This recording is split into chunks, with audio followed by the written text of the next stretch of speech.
She had been alone for 2 years. Not physically alone. The house had staff. 12 people whose job it was to maintain the life of a man worth $8 billion.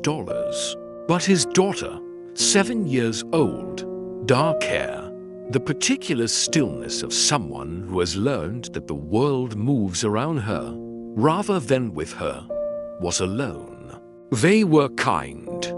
The staff. They were professional and well-paid and kind. But they did not sit with her. They did not play with her. They did not look at her the way you look at a child who is just a child. They looked at her the way people look at something they don't know how to be near. Her name was Lily. She had cerebral palsy. She moved differently. She spoke differently. Some of her words arrived slowly, and some arrived in a different order than people expected. And people, even kind people, even well-meaning people, did not know what to do with different.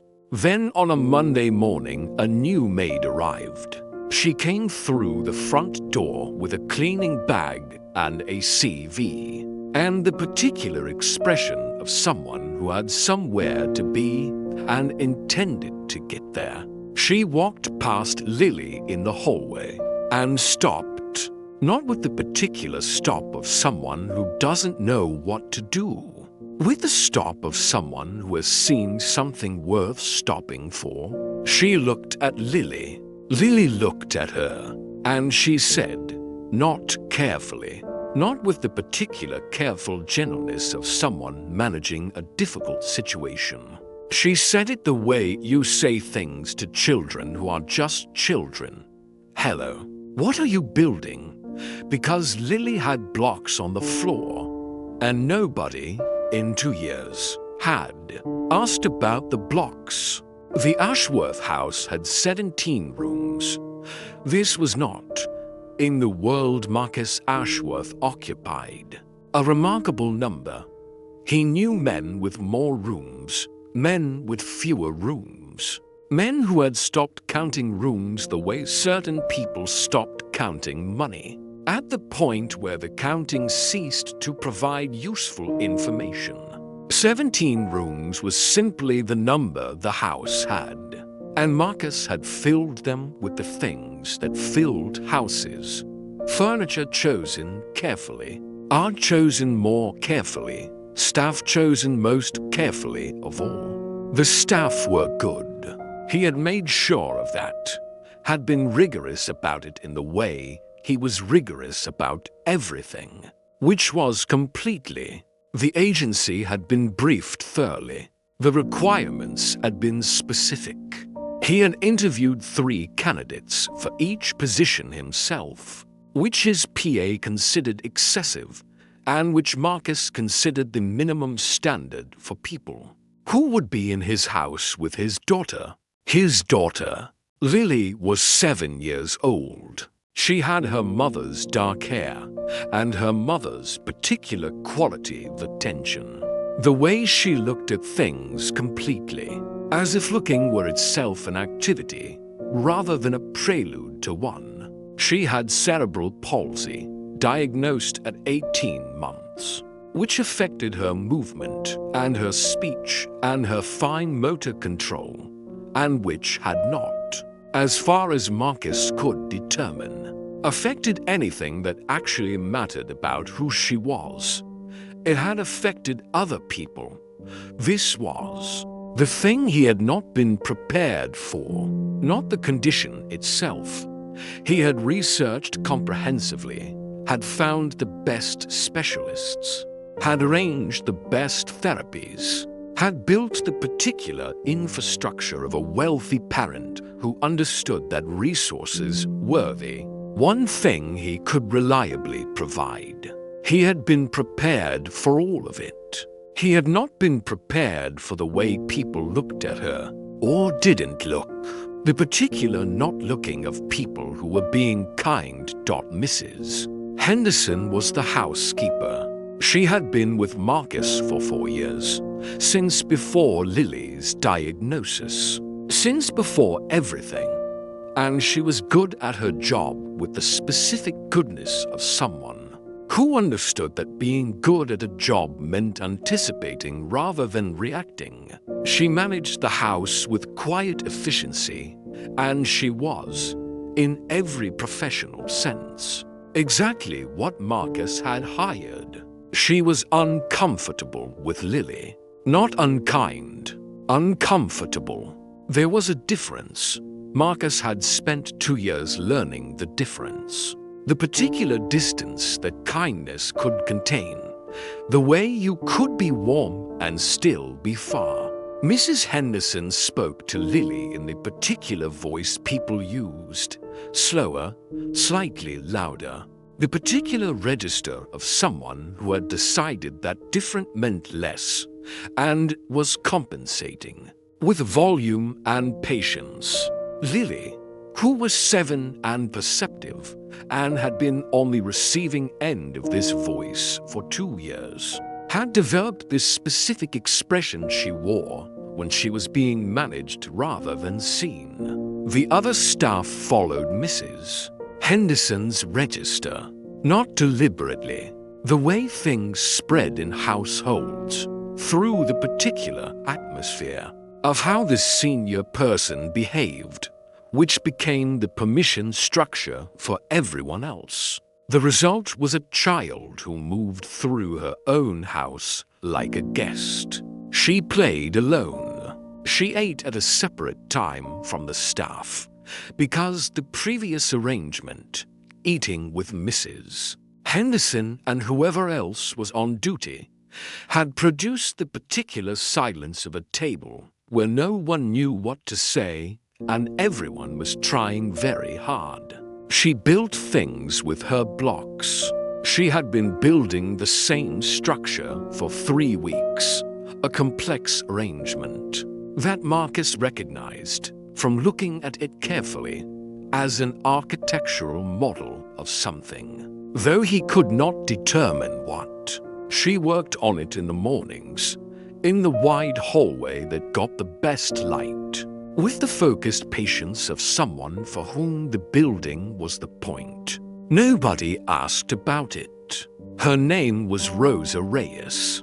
She was 32. The agency file said experienced, reliable, available immediately. She had arrived at 8:15 with a cleaning bag and the particular efficiency of someone who moved through the world at their own pace regardless of context. She came through the front door.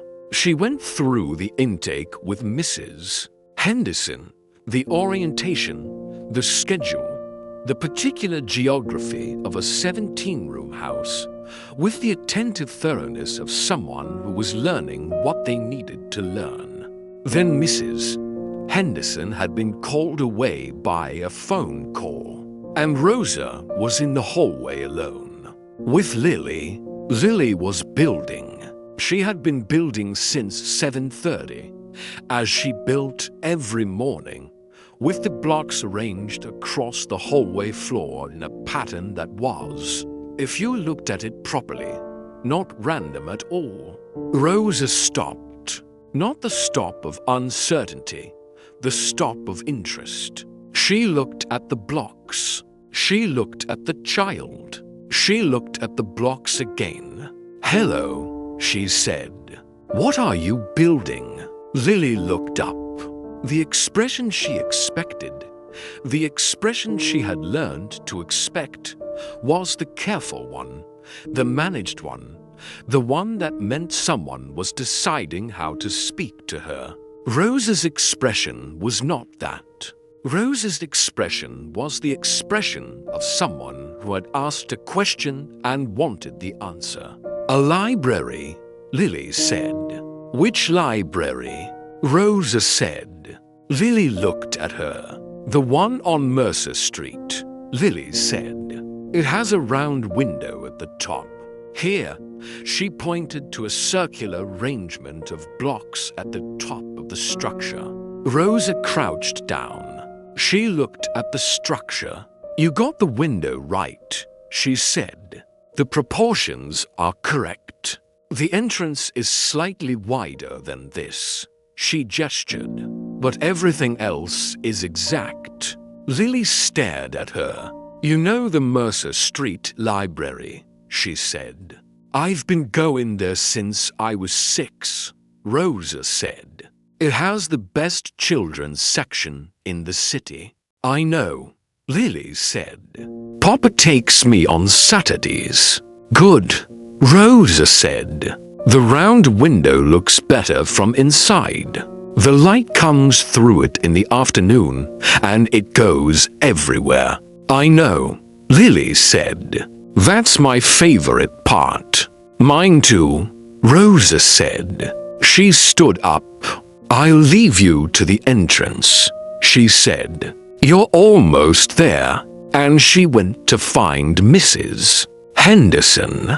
Lily watched her go. Then she looked at the entrance of her library. She picked up a block. She widened it. Rosa found Mrs. Henderson in the kitchen. The girl in the hallway, Rosa said. Lily, Mrs. Henderson looked at her with the expression of someone who had been waiting for this conversation. Yes, she said. Mr. Ashworth's daughter. She's building the Mercer Street Library, Rosa said. In blocks. She got the round window right. Mrs. Henderson blinked. She's been building that for 3 weeks, she said. We didn't know what it was. Did anyone ask? Rosa said. Mrs. Henderson looked at her. She can be. She paused. Communication is sometimes, she told me in about 4 seconds, Rosa said. Not unkindly, simply stating a fact. She needed someone to ask. Mrs. Henderson was quiet. She's 7, Rosa said. She's building a library from memory. Incorrect proportions. She picked up the cleaning schedule. What time does she have her morning therapy? 9:30, Mrs. Henderson said. And before that? She usually builds, Mrs. Henderson said.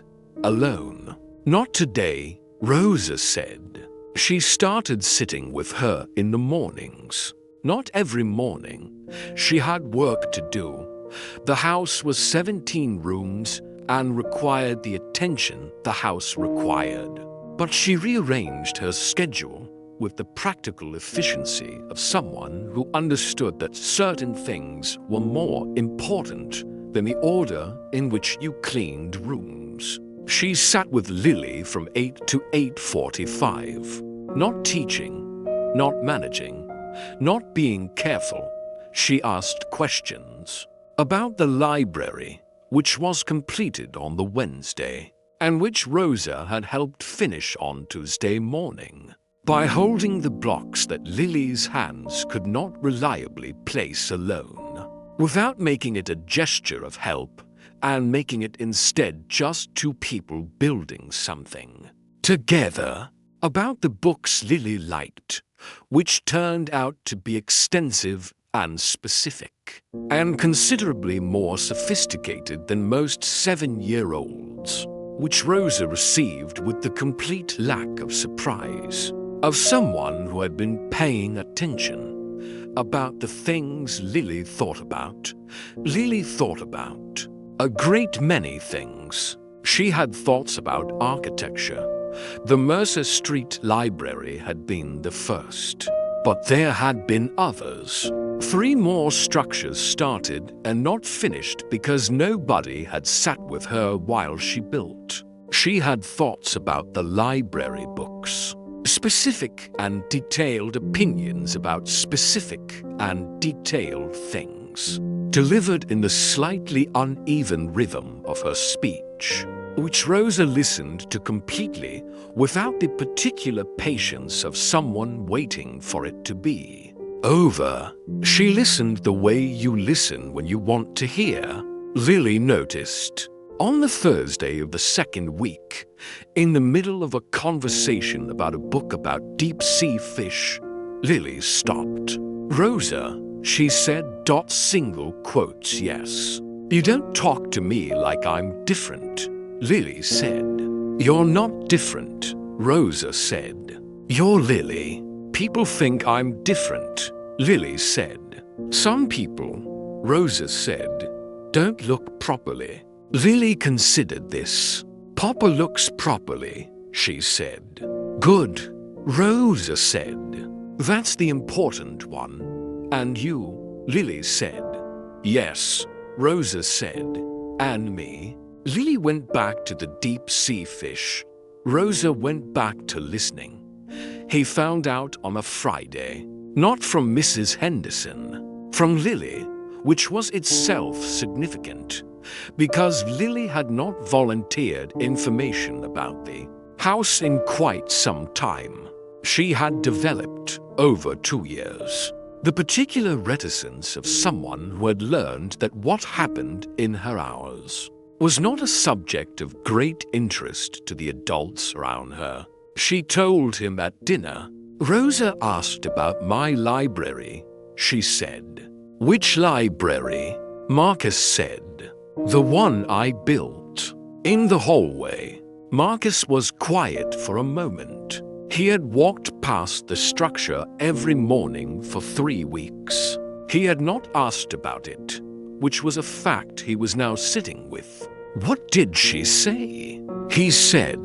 "She said I got the round window right," Lily said. "And she helped me with the entrance. She was holding the blocks I couldn't do." "Rosa is the new maid," Marcus said. "Yes," Lily said. "She goes to the Mercer Street Library too. She's been going since she was 6. "Has she?" "She likes the afternoon light," Lily said. "Through the round window. Same as me." Marcus looked at his daughter, at the animation in her face, the particular quality of someone who had been talking to a person rather than being managed by one. He thought about 2 years. He thought about 17 rooms and 12 staff members and a child who had been alone in all of it. "I'm glad she asked," he said. "Me too," Lily said. "She talks to me like I'm just me." Marcus looked at his plate. "You are just you," he said. "You're exactly you." "I know," Lily said. "But not everyone knows that." He spoke to Rosa on a Monday, not to commend her, or not only. He had been thinking since Friday about the specific thing Lily had said. "She talks to me like I'm just me." He had been thinking about what it meant that this required saying, about what it meant that it had taken 2 years and a new maid for his daughter to experience it. Rosa was in the kitchen. She looked at him with the particular directness he had noticed, the quality of someone who was entirely comfortable looking at people directly regardless of who they were. "Lily told me about the library," he said. "The Mercer Street one," Rosa said. "She got the proportions right. The round window was perfect. I walked past it every morning for 3 weeks, he said. "Yes," Rosa said. Not accusatory, just accurate. "I didn't ask," he said. "No," she said. "Why did you?" She looked at him. "Because a child was building something and nobody was asking about it," she said. "And that seemed wrong." "It was wrong," he said. "I should have asked." "You should have," she said. "But you're asking now. That's something." He looked at her. "She said you talk to her like she's just herself," he said. "She is just herself," Rosa said. "The staff are kind," Rosa said. "I know. But kind and present are different things." She held his gaze. She needs someone to be present, not to manage her, to be with her. Can you? He stopped. I'd like to adjust your role. If you're willing. Less cleaning, more Lily, Rosa said. Yes, he said. She was quiet for a moment. Yes, she said. All right. Lily started building bigger things, not just buildings. She had moved into bridges, then into something that took Marcus 3 days to identify as the railway station on the eastern side of the city, then into a structure that Rosa identified immediately as the children's hospital where Lily had her Thursday appointments. The entrance is different, Rosa said, crouching beside it. There's a ramp here now. They added it last year. I know, Lily said. I was going to do the new entrance, but I wasn't sure I remembered it right. You remembered it right, Rosa said. The ramp angles slightly to the left. She pointed. Like this. Lily moved a block. Like that? Exactly, Rosa said. Marcus watched from the doorway. He had been watching from the doorway more often, not intrusively, not with the managed observation of someone conducting an assessment, with the particular watching of a father who was learning something about his daughter that he should have known and was learning it from the doorway, because sometimes the doorway was the right distance. Lily looked up and saw him. Papa, she said. It's the hospital. I know, he said. The ramp angles left. Lily looked at him. You know the hospital, she said. I've taken you every Thursday for 2 years, he said. I know every corner of it. Then you can help, Lily said. With the therapy wing. I can't remember if there's a window. There is, Marcus said. One window. On the north wall. He sat down on the hallway floor, beside his daughter. Rosa caught his eye. She almost smiled. He almost smiled back. The hallway became the building place. Not officially. There was no announcement, no restructuring of the household schedule. It simply became, over weeks, the place where the important things happened. Lily built. Rosa sat with her. Marcus sat with her when he was home, which she was home more often than before, which his PA had noted and filed as a positive development without comment. Mrs. Henderson adjusted. Not dramatically. She was not a dramatic woman. But something shifted in the register she used with Lily. The particular slowness and loudness giving way to something more natural. Because Rosa had shown by example what natural looked like, and Mrs. Henderson was a person who learned from example. The other staff adjusted too. There was a Thursday when the cook, a man named Thomas who had been with the household for 3 years and who had always been warm with Lily in his particular careful way, sat down on the hallway floor and asked about the bridge she was building. Which bridge is it? He said. The one by the park, Lily said. The old iron one. The pedestrian one, Thomas said. I walk over that to work. I know, Lily said. That's why I'm building it. Thomas looked at her. For me, he said. For everyone who walks over it, Lily said. But also for you. Thomas sat with her for 20 minutes.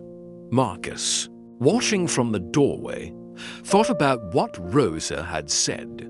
Kind and present are different things. Everyone avoided her, not with cruelty, with the particular distance of people who didn't know how to be near something they didn't understand. She was 7 years old. She was building the Mercer Street Library in blocks, in correct proportions, with the round window exact. For 3 weeks nobody asked. Then a woman walked through the door. She stopped, not with uncertainty, with interest. Single quotes, "Hello. What are you building?" 4 words. That is all it took. Here is what we learned. The people around you are building things, not always with blocks, not always in hallways, but they are building.